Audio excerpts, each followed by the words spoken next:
Olá, eu sou o pastor Rogério Correia e esse é o podcast Pensando sobre Verdades Eternas. Seja bem-vindo.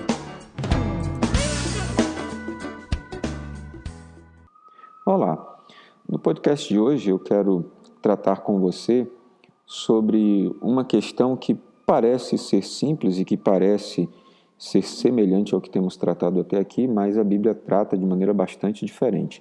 Ficamos algum tempo meditando sobre o texto do Evangelho de Mateus, capítulo 19, que trata a respeito da visão de Jesus acerca do divórcio. E percebemos que para Jesus o divórcio não é uma palavra que esteja no horizonte cristão. Só é possível o divórcio se alguém tiver adulterado, se não houver espírito cristão perdoador, se não houver iniquidade, se não houver a falta de crença em Deus para liberar perdão e para pedir perdão, né? E depois de tudo isso, é possível até haver a concessão da carta de divórcio, mas nem sempre haverá a possibilidade de um novo casamento. Então, o divórcio, a separação, não está no horizonte de Jesus, porque ele sempre aponta para o começo. O que quer dizer que nós precisamos ter muito cuidado com o casamento. Precisamos aprender a escolher bem, precisamos saber que não se escolhe um casamento ou alguém para se casar a partir das suas virtudes físicas, nem daquilo que ele nos supre emocionalmente. Não é uma questão de carência afetiva ou emocional, mas um casamento cristão é definido por uma missão. Depois, estes outros valores agregam aquilo que nós gostamos, aquilo que nós buscamos, como padrões físicos, padrões de beleza, padrões emotivos e etc. Há uma outra questão que nos parece muito importante e que algumas Bíblias traduzem como se fossem sinônimos, que é o conceito de repúdio, que também está presente nas palavras de Jesus, nas palavras de Paulo, sobretudo no Antigo Testamento. Acerca deste conceito específico de repúdio, que é diferente de divórcio, eu queria ler com você Malaquias capítulo 2, verso 16, que diz: porque o Senhor, o Deus de Israel, diz que odeia o repúdio e aquele que encobre a violência com a sua roupa, diz o Senhor dos Exércitos. Portanto, guardai-vos em vosso espírito e não sejais desleais. Muito bem, o texto está dizendo que Deus odeia o repúdio. Mas o que vem a ser o repúdio? O repúdio não é o mesmo que o divórcio.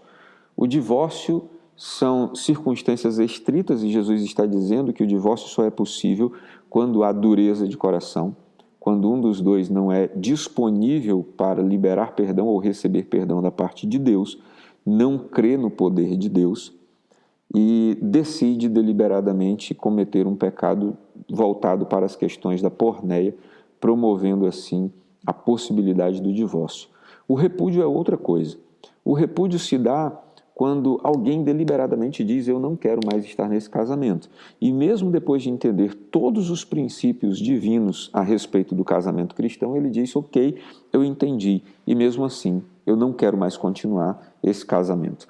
E ele então repudia, rejeita a continuação do casamento, mesmo sabendo do que Deus pensa, mesmo sabendo que não é culpa do seu cônjuge, mesmo sabendo que, às vezes, ele próprio ou ela própria são os causadores da separação. Então, o repúdio é uma rejeição deliberada de alguém a respeito do seu cônjuge. E isso pode se dar de muitas maneiras nas Escrituras. Por exemplo, alguém pode repudiar o seu cônjuge, não lhe honrando e promovendo, por exemplo, violência física, o que, por sinal, é inclusive um caso de polícia. Mas a violência física é uma forma de repúdio, é alguém dizendo: eu não quero você na minha vida. E o repúdio, naturalmente, deve promover uma separação, um distanciamento. Não é possível, em sã consciência, que alguém diga para uma mulher que apanha do marido: você precisa se submeter e ficar em casa, e vice-versa. O repúdio pode se dar sob outras formas, por exemplo, violência psicológica, violência moral, violência financeira. Há muitos maridos que repudiam as suas esposas porque elas trabalham apenas em casa e eles não consideram este trabalho honroso e nenhum trabalho relevante. E, portanto, eles dominam as finanças porque só eles trabalham fora, não reconhecem, não permitem que ela faça parte das discussões de como vamos utilizar os recursos que são da família e não do homem ou da mulher, e não permite que ela desfrute também de alguns desses benefícios. Isto é uma forma de repúdio financeiro dentro de casa. Há outras formas de repúdio moral, quando alguém rebaixa o seu cônjuge ou não lhe dá o devido valor ou a devida honra diante de Deus.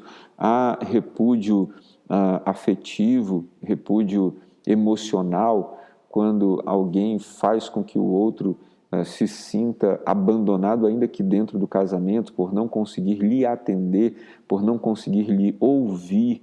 E o casamento é um lugar onde nós precisamos aprender a encontrar o caminho para o coração do nosso cônjuge. Toda necessidade, toda dificuldade precisa ser ouvida, entendida, atendida.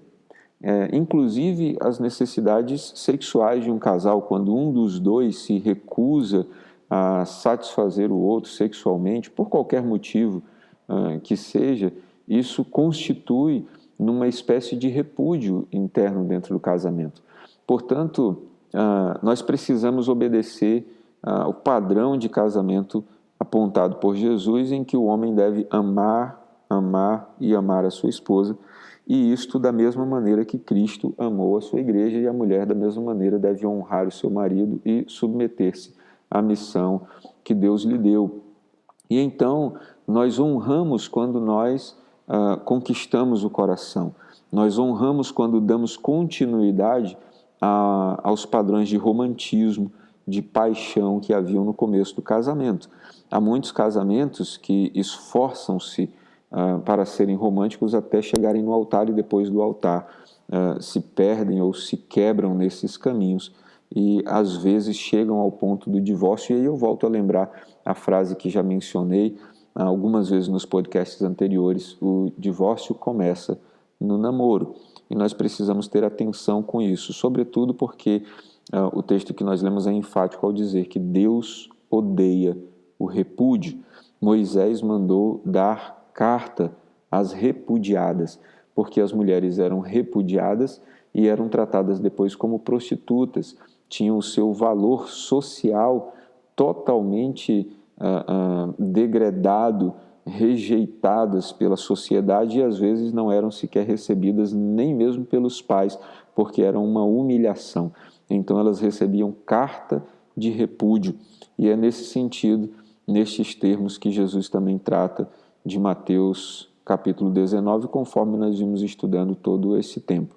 Portanto, nós precisamos ter muita atenção com estes termos e com estes conceitos, porque às vezes o divórcio é possível, mas nunca deve haver repúdio, nunca deve haver renúncia ou maltrato por parte de um dos cônjuges, porque Deus odeia esse comportamento. Além disso, o divórcio é até possível, mas o novo casamento é uma outra questão e nem sempre é possível conforme Jesus nos aponta. O que Jesus nos diz é que se o motivo real do divórcio não houver sido um problema relacionado à porneia, não pode casar novamente.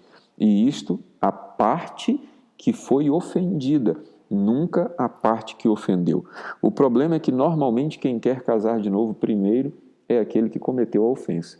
E esse, segundo Jesus, estará sempre em pecado.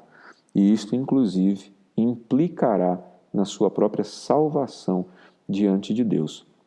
Então eu convido você a orar, convido você a pedir de Deus luz sobre estes textos, sobre estes conceitos, para que você nunca cometa repúdio contra seu marido ou contra sua esposa, mas que você busque todos os dias encontrar o caminho para o coração dele, para o coração dela, que vocês juntos busquem cumprir a missão de Deus, que vocês tenham sempre um canal franco e aberto de conversas, de comunicação, para que nenhum dos dois se sinta rejeitado ainda que dentro do casamento, para que isso não os conduza a uma possibilidade de divórcio, porque o divórcio pode lhes levar para uma eternidade longe de Deus. Que Deus traga luz e revelação sobre vocês acerca destes temas que Ele abençoe você e que você tenha nele um ótimo dia. Ficou com dúvidas ou quer sugerir temas para o nosso podcast Pensando sobre Verdades Eternas? Escreve para a gente, igrejadaflorestaacre@gmail.com. Não esqueça de nos seguir também nas plataformas Spotify e Apple Podcasts. Se está nos ouvindo pelo YouTube, curta e compartilhe.